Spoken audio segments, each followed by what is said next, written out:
Hi, my name's Steve Mango. I'm an actor, a business owner, and I was a 4-year parishioner of the Church of Scientology Celebrity Centre in Hollywood. People don't really know what Scientology or Dianetics actually is, so here are some videos from the church that explain some of their basic principles. Stress, anxiety, depression, negative thinking, irrational behavior, unwanted aches and pains. Where do these things come from? In the next 40 minutes, you will discover the single source of all these problems. It's called the reactive mind.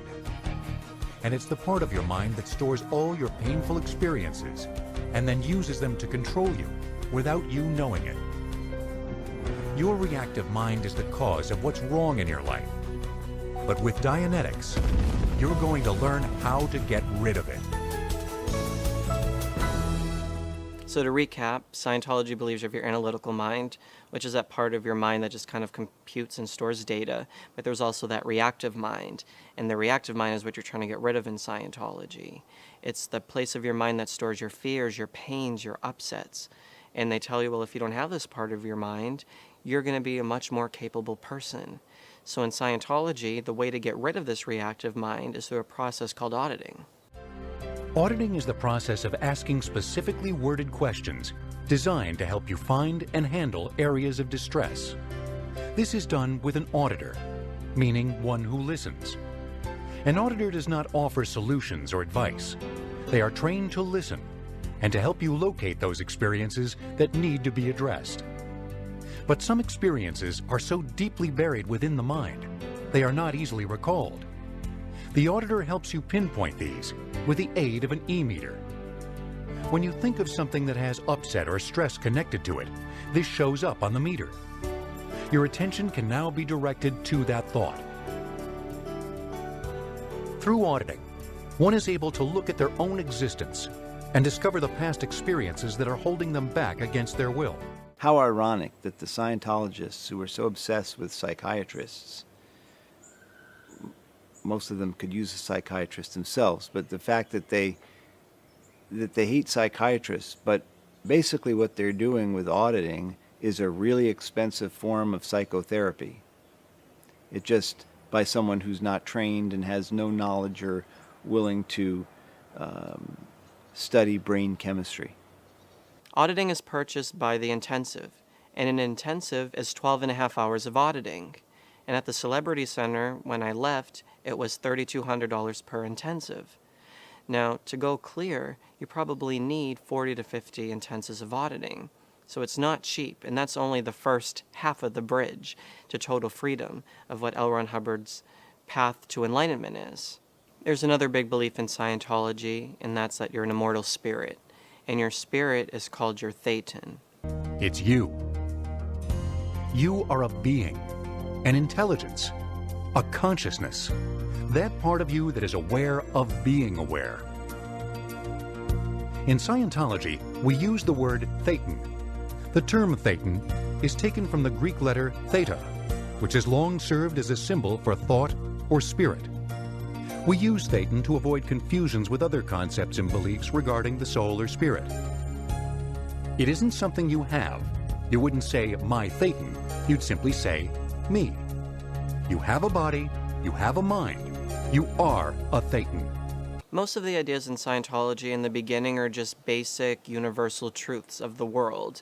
And that's kind of how they wrote people in. And then if you can believe some of the beginning stuff, you start believing some of the later stuff in Scientology.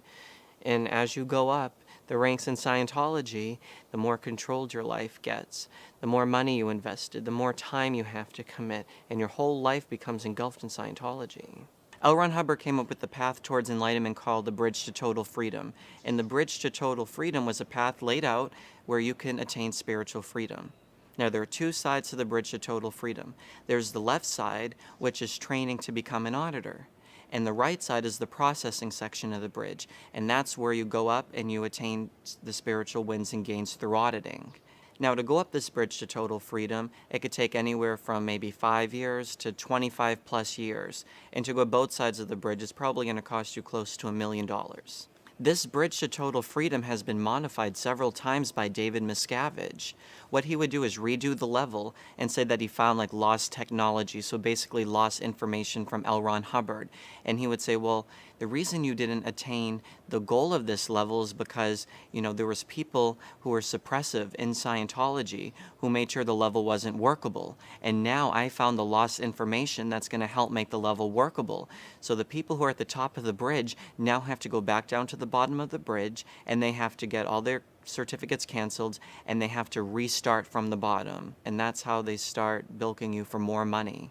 Even when you get up to the top, you think you're done. Nope, you have to go back to the bottom and redo those courses. Most people, when they get started in Scientology, will start off on one of their life improvement courses. Now, these life improvement courses are a series of courses that usually take about 2 weeks to do, and they address various areas in your life. The first thing probably most everyone does is a course. That's actually the theology of Scientology. That's where you're learning about the actual philosophy itself. And it is a religious philosophy, but it's also an applied religious philosophy, so you go apply it. Kind of like a spiritual college. They have tons of courses on everything. Pretty much any subject you can really think of. There are courses on how to communicate better, how to get along with others, How to handle negative people. how to raise children. It's not just a philosophy where you sit and think about it. It's taking the spiritual nature of man and it's combining it with something that's really practical. It has a way of being very, very simple and easy to come across to the reader and easy to apply, but also extremely powerful. You come in, you pick a chair you like, you sit down, you study there. It's really quite simple. You feel good when you're studying there. You don't need to be a Scientologist, and you can be any religion, really, to come check it out. The whole point is you're yourself. In a church of Scientology, you're the one doing the learning. Nobody's preaching to you or teaching it to you. You're learning it yourself. And basically, when they're selling you this course, they're trying to find your ruin. And especially for actors going into the Celebrity Center, they're trying to figure out what's holding you back from being successful as an actor, as a musician, as a model, whatever you are. So you may have issues with, say, your self-confidence, or maybe you have stage fright, or whatever it is. There's a course for that. So once they figure out what's really holding you back and why you're not being successful as an actor, you take a chance on the course and you say, well, it's only $50 to sign up, and maybe I'm going to gain a little bit more confidence at the end of the course. But it's their way of getting you indoctrinated into Scientology to where you start donating for more of the larger courses. So this is really like the first introduction, is through these basic courses. The first major step you do in Scientology is a purification rundown. The Purification Rundown actually opens the way to spiritual progress. It's an all-natural regimen which frees one from the harmful effects of drugs and toxins. Old drugs that you took, pesticides, you sweat all those things out of your system and you feel so much more alive. It's revitalizing. The simplicity and the power of it was immeasurable. Scientology is like very anti-medicine. They're also anti-psychiatry. So for example, if you wanted to take a Tylenol for a headache, that's not recommended. You're not going to take a Tylenol because basically taking a Tylenol is going to suppress the headache. It's not actually handling the root of the headache. So Scientology believes that most of these are psychosomatic illnesses that are just kind of caused by the mind. And they also believe these drugs and toxins store in the fatty tissues of your body. So by doing this program, you're able to, cleanse your body and be able to have spiritual gains, because they say these drugs and chemicals are holding you back. So that's why people may have a second thought when taking drugs or by, taking an over-the-counter medicine, because it may impede their spiritual progress in Scientology. You have to come into the Celebrity Center every single day, and on their basement floor is their Purification Delivery Center. They have 2 or I guess 3 women in charge of the Purification Program. Now, they're not medical professionals, they're just staff members who are trained under L. Ron Hubbard in his principles on this type of drug detox. So you take basically a whole mega dose of vitamins, all different types of vitamins, and you also take niacin. Now, at the end of the program, you're taking upwards of 5,000 milligrams of niacin, so you're taking like a really toxic dose of niacin. You drink a calcium magnesium drink, and then you go and you exercise for 30 minutes. And it's supposed to, get all the niacin and everything running in your system, get your blood flowing. You change into your bathing suit and you go into the sauna. Now, you go into the sauna for 4.5 hours a day. This isn't just, a quick, easy, spa-like sauna that you're going in. You're really going in there trying to get rid of these drugs and toxins out of your body. One thing I remember that you had terrible allergies, and your nose would run constantly, and there was throat clearing all night, which would keep me up at night, and there were mounds and mounds. It reminded me of my maternal grandmother, who always slept with a box of tissues, and this pile of tissues would grow throughout the night with the multiplying of the clear mucus from your nose and mucous membranes from allergies. And I said, well, take a Benadryl, for God's sakes. Oh, no, I can't take a Benadryl. It's a drug, and it's terrible, and I can't take a Benadryl. And the amount of suffering that you were going through when all you had to do was take a Benadryl, and it wasn't as if I'm pushing crack on you or crystal meth. I'm pushing an over-the-counter medicine that's one of the safest things used in hospitals on a daily basis for a variety of reasons. And finally you gave in and took a Benadryl. And then it was another 3 or 4 months before I convinced you to go to the doctor to get some Nasonex or Flonase. If you live in LA, chances are you have allergies, chances are you take Flonase year-round, and you didn't want to take that. Somehow it was going to alter your being, and really all it does is alter your histamines. So on Tuesday nights at the Celebrity Centre, they'll have a free lecture about the Purification Rundown. And sometimes they'll even have one of their celebrities host the lecture. So as an actor in the audience, you're hearing a celebrity that you've seen on TV, in film, basically vouch for this program and say how this program has helped them succeed in the industry, because now they don't have these drugs and toxins and chemicals holding them back by re-stimulating in their system and maybe impeding their work as an actor. Because they say it's going to hold back your creativity if these drugs are in your system. Even if you haven't taken drugs, even if you're just in this world that we live in, there's pollution, there's chemicals, there's other things out there. So they're saying, well, all those things are going to hold back your artistic creativity. So you're thinking, okay, you have this celebrity saying how they got successful by doing this program, and I'm a health, conscious person, so maybe this program is something I should invest in. Now, the program's about $2,000, and, as a young actor who's not, a working actor at this point, you're saying, well, maybe I can look at this as an investment into my career. Maybe this is what's going to launch my career. When you do the Purification Program, you're on the program with a partner, which is called your twin, and your twin's supposed to be looking out for you. But also when you're on the Purification Program, you're sitting in the sauna with maybe 10 or 20 other people. Now at the Celebrity Centre, you may be in the sauna with editors, writers, directors, producers, all sorts of types of industry people. So it's almost like, you can network in the sauna. So while I was on the sauna my second time, I was in the sauna with someone who was on the show True Blood. So one of the other girls was getting all excited because one of the actors from True Blood was in our sauna. You as an actor look and you see someone like that in the sauna and you think, well, wow, they're successful and they're already, a working actor and they're doing this program, so it must be good, because they wouldn't waste their time with it. And I've met just a various number of other actors who were, working actors and who are on this program. And, you're going through the experience with them. So you really bond with these people and you really connect with them. And you really feel like you're on a mission. Like when I was on the Purif, I felt like I was really going to become spiritually free. And I was on this journey and I was going to help forward the aims of Scientology. And you have other people who are all encouraging that. There's other people there to support you. And even though you're going through these horrible, sometimes experiences in the sauna like I was, you have other people there that you went through it with. So even though necessarily it might not have been the greatest experience, you still try to give it hope and continue on, because there's other nice people there. And there's other people who, understand what you're going through. And they're encouraging you, saying, oh, just give it a little bit more of a shot. So on my first Purify, I was on it with a woman named Ivana Lewis. And Ivana was the mother to the actor Johnny Lewis, who was on the show Sons of Anarchy. So I was friendly with Ivana, and we would talk in the sauna about her son and how different Scientology courses helped him to accelerate his career, access a range of emotions, and how I should maybe sign up for some of these different courses. She's like, look, I will do anything to make someone famous with my connections. So then therefore they can go and disseminate Scientology on a grand scale. So she gave me a referral to a talent manager. Now the crazy thing is her son ended up killing an older woman. He jumped off a roof and he killed himself. It's a 28-year-old actor from the TV show Sons of Anarchy brutally killed his elderly landlady Wednesday. Then, as he tried to run away, he fell, possibly from the roof, to his death.